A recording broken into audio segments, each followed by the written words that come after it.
Ja, hola amigos, og velkommen til en ny videoblogg. Ja, det er ganske bra vær nå omsider. Det starter veldig overskyet i dag, men nå er det sånn temperaturer som gjør at det egentlig går an å kneppe opp jakken og ja, nyte litt av livet. Vi har sånn så high-speed-introen antagelig viste, for de som i hvert fall er lokalkjente, tatt oss en tur til bar Arilds i dag.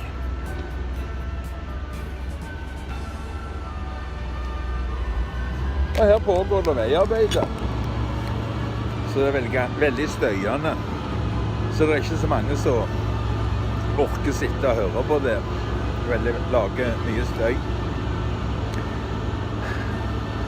Ja, det har vært litt mye frem og tilbake med Kaffebloggen i det siste. Jeg har brukt litt mye energi på det, kanskje for mye. Så jeg nesten glemte ut hele videobloggen. Men det er et innslag som jeg har glemt å vise her på videobloggen, som jeg egentlig hadde tenkt å ha med i videobloggen, men det er bare vist i Kaffebloggen til nå. Det var en tur, ja. Han startet vel med at jeg var oppe på helsesenteret for å gjøre en avtale om en prøve som jeg delvis gjennomførte litt av i går, og skal gjennomføre resten av på torsdag. Så videoen starter der da. Og så tar vi en tur til Carrefour. Han er noen dager gammel, men jeg synes han er litt kos å se. Så la vi se den nå, før vi ser veien hjem til huset vårt i Mérida igjen. Ja, vi har tatt turen til en høyde rett i utkanten av byen, litt nord for sentrum. Dere ser det er litt varmedis, men den kommer til å forsvinne, den. Temperaturene skal passere 20 grader i dag, sier værmeldingen. Bygget som kommer inn i bildet nå er LO sitt bygg, holdt jeg på å si. UGT. Forferdelige greier. Helsesenter Nord.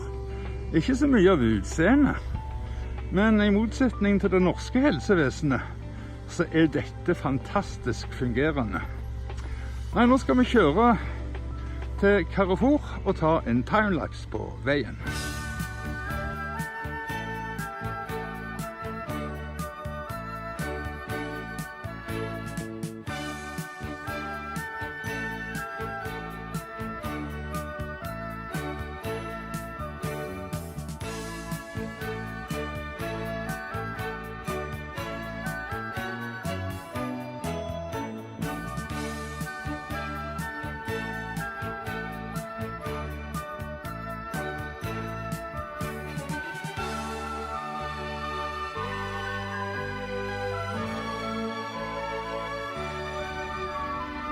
Ja, da var vi fremme på Carrefour. Norge, de har planer om å bli kontantfrie, mens i Spania så setter Carrefour opp vekselautomat. Så lenge lever kontantene.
Jeg synes jo den var litt kos å se.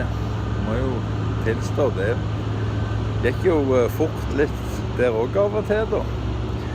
Men nå skal det gå fort igjen, for nå skal vi hjem igjen. Så får dere se om jeg finner på noe å vise etter det. Du vet, jeg er jo sånn sykelig opptatt av dette her med EUs copyright-direktiv. Jeg har vist litt av det i Kaffebloggen. Kanskje det hører hjemme her i videobloggen også, for det er ganske skremmende. Noen sier at jeg roper ulv, ulv, men jeg tror ikke det. Jeg har erfaring med politikerne. Vi har blitt tatt av lufta så mange ganger at jeg vet at det er ikke tomme trusler dette her. Det er virkelig fare på ferde. Men nå skal vi først ta en tur hjem.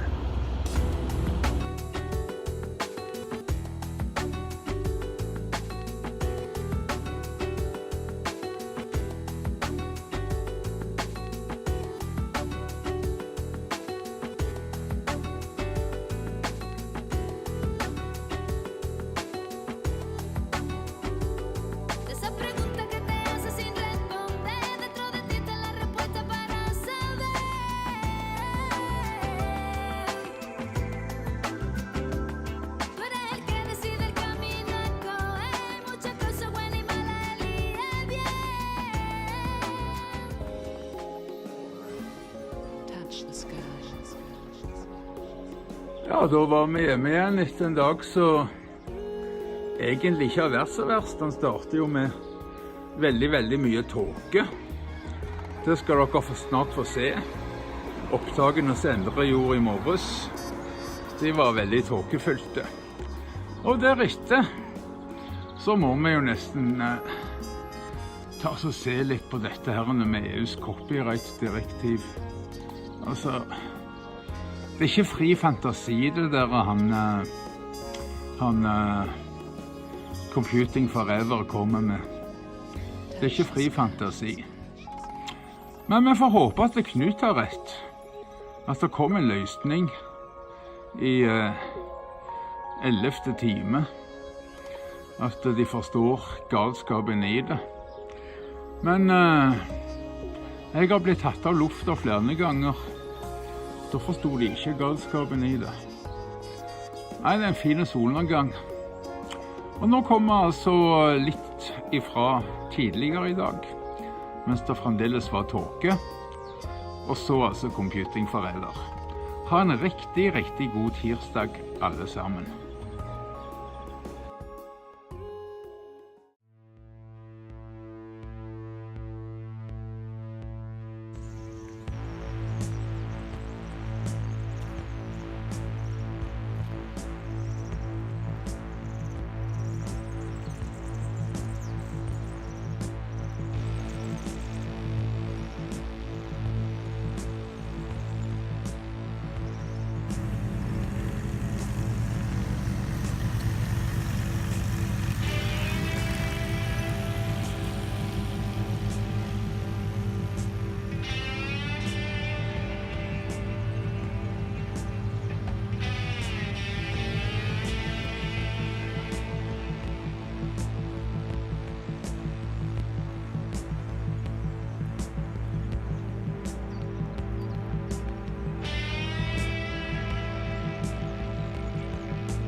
Ja, det har blitt ganske mørkt i gater nå.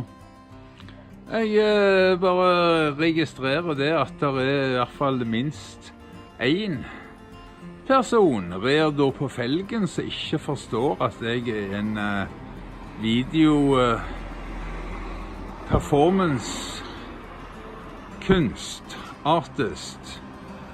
performancekunst artist. Så du skal ikke ta alt det du ser i kaffebloggen for å være seriøst. Hvis jeg går bananas, det er da på felgen, så er det videokunst. Har du ikke forstått det? Jeg er videokunstner. Ta så søk opp for eksempel Knut Larsen i Rio Albarecas, så vil du forstå det. Jeg er videokunstner.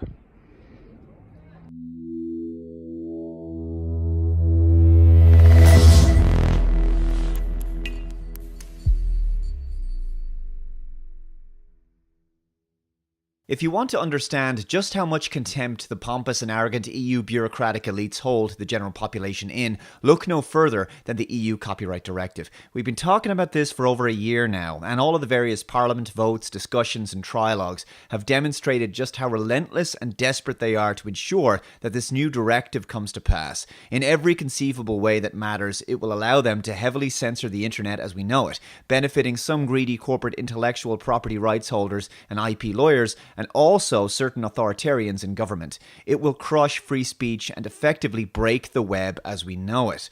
And despite all of the public outcry, all of the campaigning by the people to stop this, to fight against it, the Copyright Directive remains on course. It continues to move forward without any consultation. The people who will be worst affected, the general public, who are having this forced upon them against their will. The attitude of the elites is, to hell with them. The freedom of the citizenry is always an obstacle to tyrants. Every time we manage to throw a spanner in the works, or even momentarily delay the introduction of Articles 11 and 13 of the copyright apocalypse, they regroup, regain their grip of the rope that little bit tighter, and then the tug of war continues to move in their direction.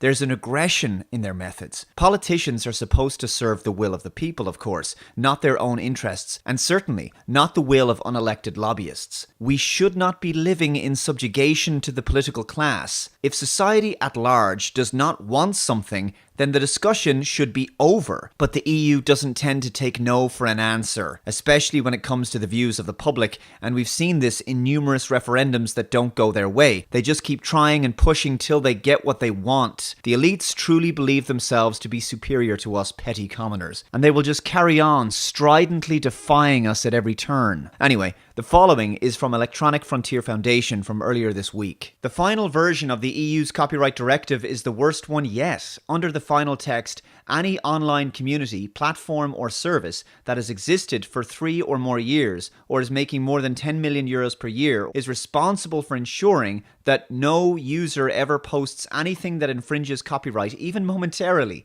This is impossible, and the closest any service can come to this is spending hundreds of millions of euros to develop automated copyright filters. Those filters will subject all communications of every European to interception and arbitrary censorship if a black box algorithm decides their text, pictures, sounds, or videos are a match for a known copyrighted work.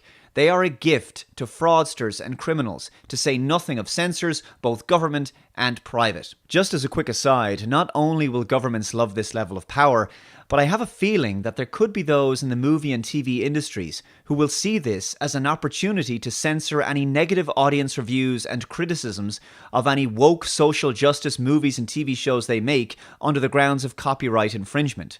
That's just my prediction. These filters are unaffordable by all but the largest tech companies, all based in the USA, and the only way Europe's homegrown tech sector can avoid the obligation to deploy them is to stay under 10 million euros per year in revenue and also shut down after 3 years. America's big tech companies would certainly prefer not to have to install these filters, but the possibility of being able to grow unchecked without having to contend with European competitors is a pretty good second prize, which is why some of the biggest US tech companies have secretly lobbied for filters. Here's where things get even more unworkably worse.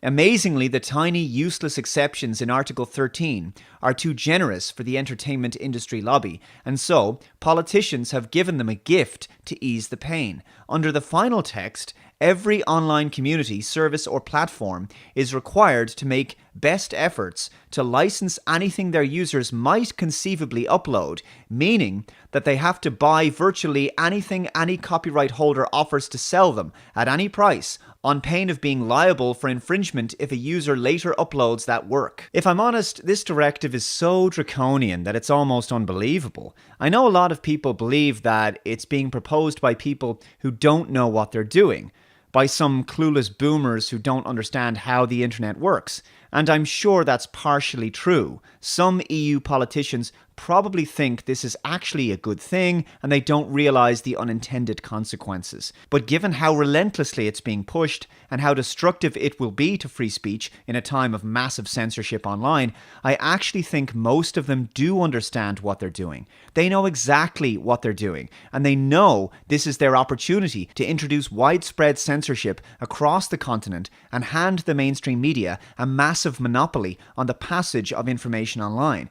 This will be used to crush nationalist and populist movements across Europe by making alternative news media reporting practically impossible. In short, the legacy media will regain control of the narrative and start-up alt-media news sites will be unable to compete in the market. The same will be true of small up-and-coming free speech social networks who won't be able to afford the link taxes and upload filtering systems. I shouldn't have to restate the obvious that the large, big-moneyed legacy mainstream media is mostly in political and ideological alignment with globalist interests, such as those of the European Union. Article 11, which allows news sites to decide who can link to their stories and charge for permission to do so, has also been worsened.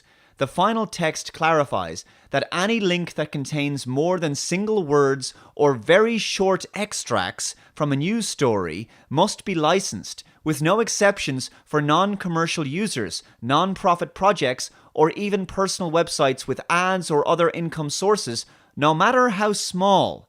As you can see, that's going to once again massively benefit only the mainstream media.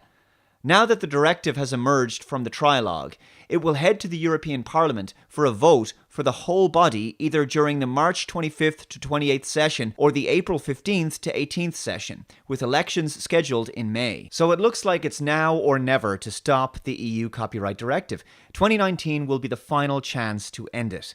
Check out https://saveyourinternet.eu if you're in Europe, of course, and contact your local MEPs. The petition has been signed now by 4 million people. Thousands of young people protested against the directive in Cologne this week. This is an image from Julia Reda's Twitter, and more demonstrations are planned closer to the final vote. Whether it was the likes of SOPA, PIPA, ACTA before, or the EU copyright directive now, the powers that be will continue to keep trying to destroy the internet, and we will keep trying to stop them. Thanks very much for watching, and I'll see you next time. Bye-bye.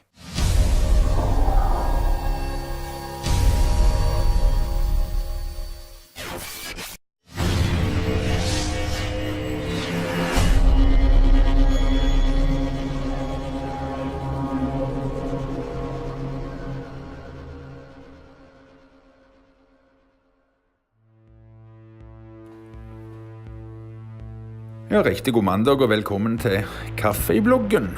Vi starter jo med å kikke på været her i Mérida også, og det vegg-til-vegg skydekke i dag. Det nok så tidlig på morgenen dette. Det tatt rett ut forbi Helsesenter Nord, hvor jeg i dag skulle ta en større prøve. Jeg har litt problemer med både høyt blodtrykk og dårlig pust, og i dag så var det meningen å kontrollere pusten min. Så jeg skulle være på helsesenteret hele dagen, derfor så spilte jeg inn dagens kaffeblogg i går kveld. Da viser seg det å være unødvendig, på grunn av at jeg har jo aldri hatt noen problemer med det spanske helsevesenet. Jeg synes de helt utrolig flinke, men til og med de kan jo ha teknisk feil, og det opplevde de i dag. Den maskinen som de skulle bruke på prøven min, den svikta. Men det skal de få fiksa, så jeg har fått ny avtale på torsdag. Så det på torsdag da kommer en tynn, dårlig kaffeblogg. Det vil si, den i dag, den blir litt rar da, siden jeg allerede har lagt den. For jeg hadde jo ikke trodd jeg skulle få anledning til å gjøre noe som helst i dag. Men i går så hadde vi jo et kulturinnslag med Raffen. Der var det bare meg og Raffen som så. kan jo se hvor mange som ser på, og ja, jeg chatta med Raffen, og det viste at det var en som så på, og da var det meg og Raffen som så på. Det er ikke noen tvil om det, så ingen andre så det kulturinnslaget. Venterommet er veldig sterilt, men det er fin utsikt. Du vet, jeg har ikke brukt penger på kunstnerisk utsmykking og sånt, så du får heller nyte utsikten når du er på helsesenteret. Når du sitter og venter på å komme inn disse dørene her, og de som jobber bakom der, de er veldig flinke, effektive, kvalifiserte, og er villige til å forstå hva du snakker om, selv om de synes det er utfordrende. For engelsk kan de ikke. Jeg snakker ikke dårlig spansk, men jeg er ikke akkurat noe ekspert på medisinske uttrykk. Nei, jeg skal altså tilbake til helsesenteret på torsdag. Og da får jeg da tatt denne testen, for å se hva de sier. Jeg var i hvert fall såpass oppløft av det han sa, at jeg tror jeg klarer å ta en direktesending i dag klokka 18. Det blir snakket litt om det, om hvorvidt jeg klarer å ta en direktesending i dag klokka 18. Nå kommer ikke kaffebloggen til å være slutt til klokka 18 en gang, men jeg går ifra at de fleste gidder ikke se det, så kommer etterpå nå uansett. Jeg håper i hvert fall at de fleste tar med seg den konserten til Raffen før dere slår av, mens resten, det er det ingen som tror på. De tror jo at jeg roper ulv, ulv. Men får jo se når EU slår til, og Google begynner å blokkere. Det er klart at det vil jo framprovosere reaksjoner. Men altså i verste fall så risikerer du at YouTube begynner å slette videoer før i det hele tatt politikerne får oppheve denne nye loven. Og da har ikke jeg noen ting igjen da av det. Altså, jeg har ikke skapt noen ting. Alt jeg har skapt, det er tv-opptak og historiske radioopptak på YouTube. Det er alt jeg har skapt. Jeg har ikke noe mer. Ja, nå kommer dagens forhåndsinnspilte kaffeblogg, så jeg vil vel egentlig nesten si at det er slutt nå. Takk for i dag, og velkommen tilbake i morgen, og så blir det altså direktesending klokka 18.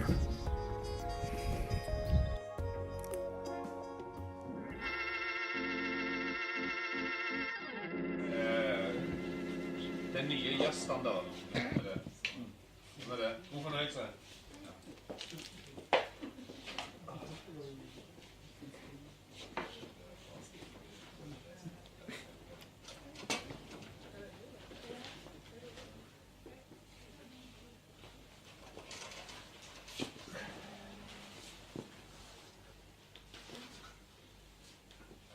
Akkurat perfekt.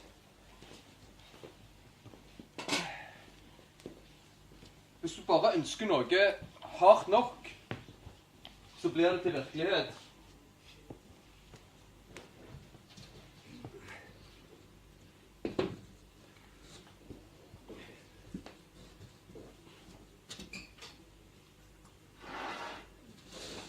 Hvis du bare ønsker noe hardt nok, så blir det til virkelighet.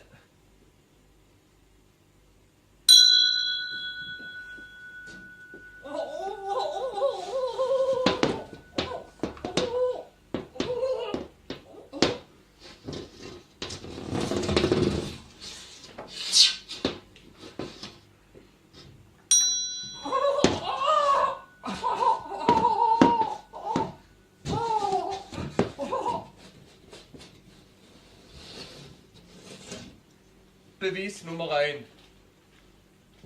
Hvis du bare ønsker noe hardt nok, så blir det til virkelighet.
Bevis nummer 2.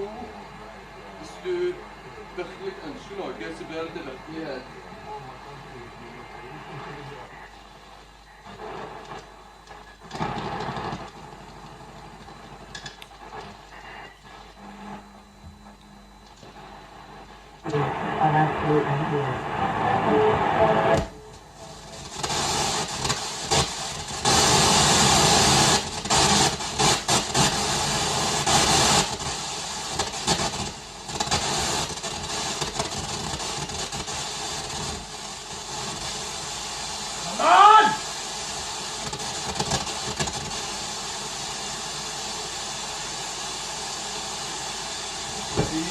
Nummer 3.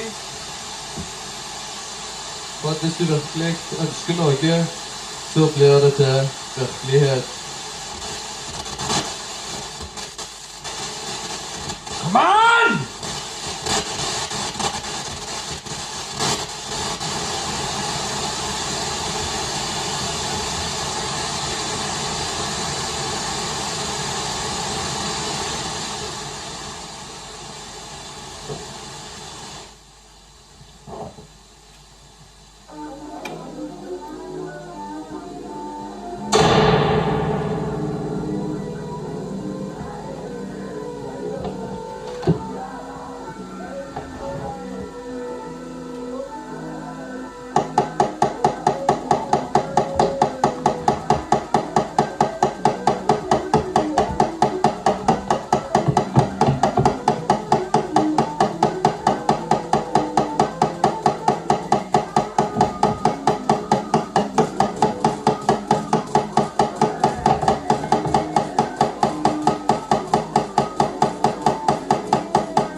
Når du virkelig ønsker noe, så blir det til virkelighet.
Hvis du virkelig ønsker deg noe,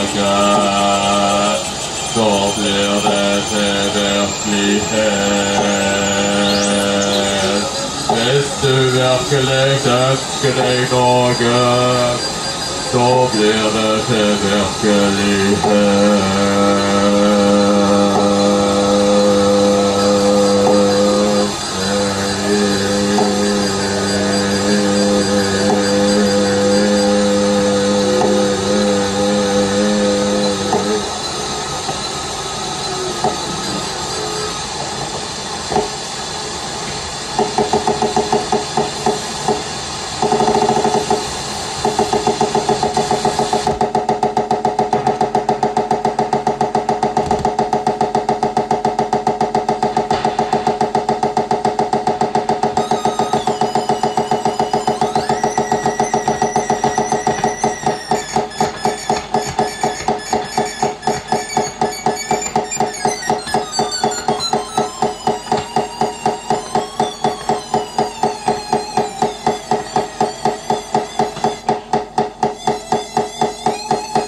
Hvis du virkelig ønsker deg noe, så blir det virkelighet.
Hvis du virkelig ønsker noe, så dra deg til helvete.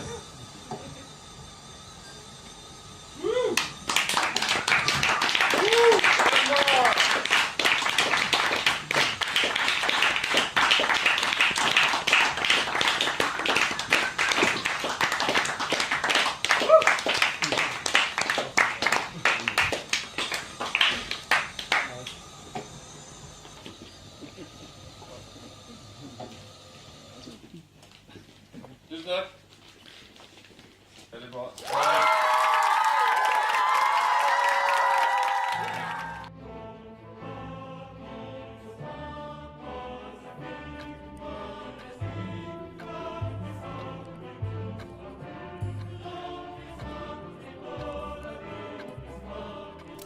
There's quite a considerable gap in your CV. Why haven't you been in work? I used to make videos online. I was a live streamer on Twitch. I used to read out Pornhub comments. My channel was called To Be or Not to Rabadishnav. I'd adapt Shakespeare plays onto The Sims 2. I have like loads of different types of ants. I make like little songs about the ants.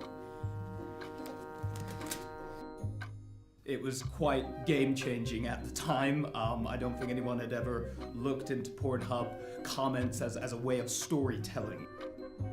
I remade Casablanca, shot for shot, using my son's Transformers. I also remade 12 Angry Men, with action men. When you think of successful men, Gandhi, Nelson Mandela, I got 1 million subscribers within half a year. I'm quicker than them, and I'm more prolific. The triple stitching lets it down, but the heel counter and leather outsole create a stylish yet comfortable shoe. I'd give it 8 out of 10 kicks. That's Othello and his lady wife before the jealousy started. Fire ants, pavement ants, weaver ants. I live stream myself playing Fortnite, and every time I got a kill, I'd eat a sandwich. Yeah, I had a bullet ant. 3, 2, 1.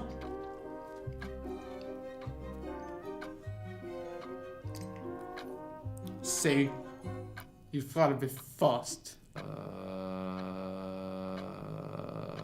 Got bulldog ants. Romeo, Romeo! Snooble, snack, snoogle! You know, the tongue is digging into my calcaneus, and it's making the shoe experience depressing! People are always like, "What? Do you not have any friends?" That's what they say to me, and I'm like, "I've got loads of friends, mate."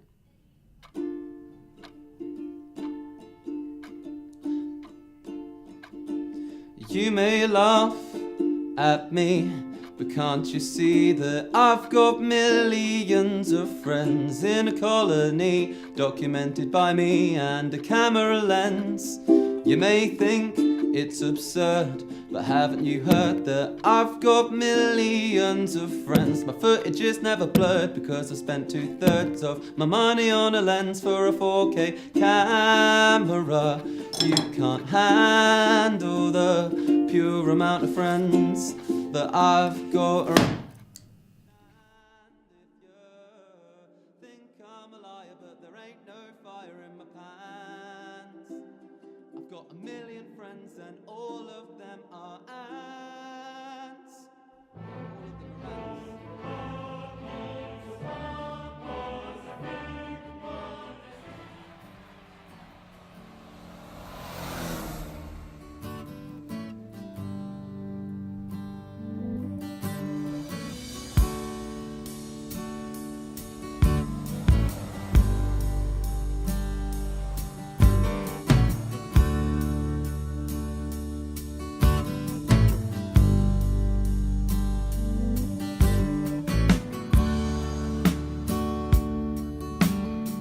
My rearview mirror, the sun's going down.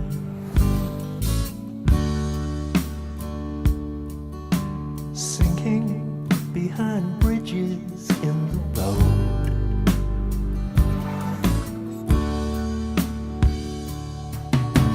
I think of all the good things that we have left undone, and I suffer premonitions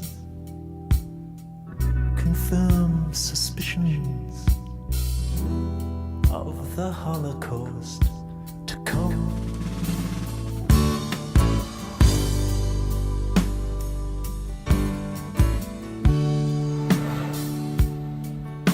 The rusty wire that holds the cord that keeps the anger in.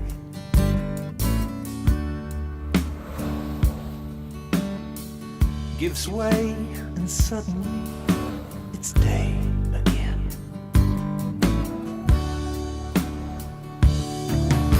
The sun is in the east, even though the day is done. Two suns in the sunset.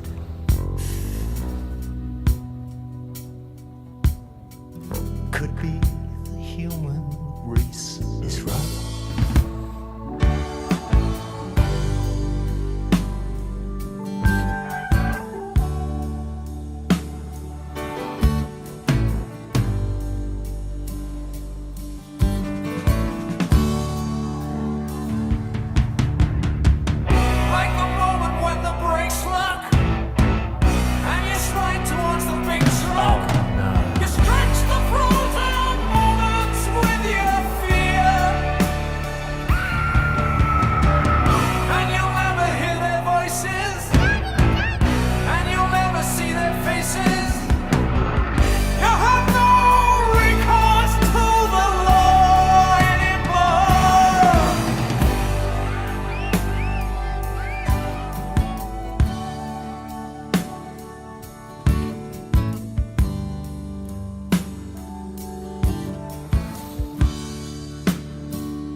As the windshield melts and my tears evaporate,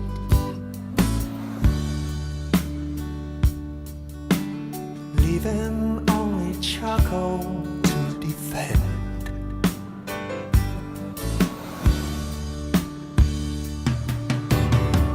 Finally, I understand the feelings of the few. Ashes and diamonds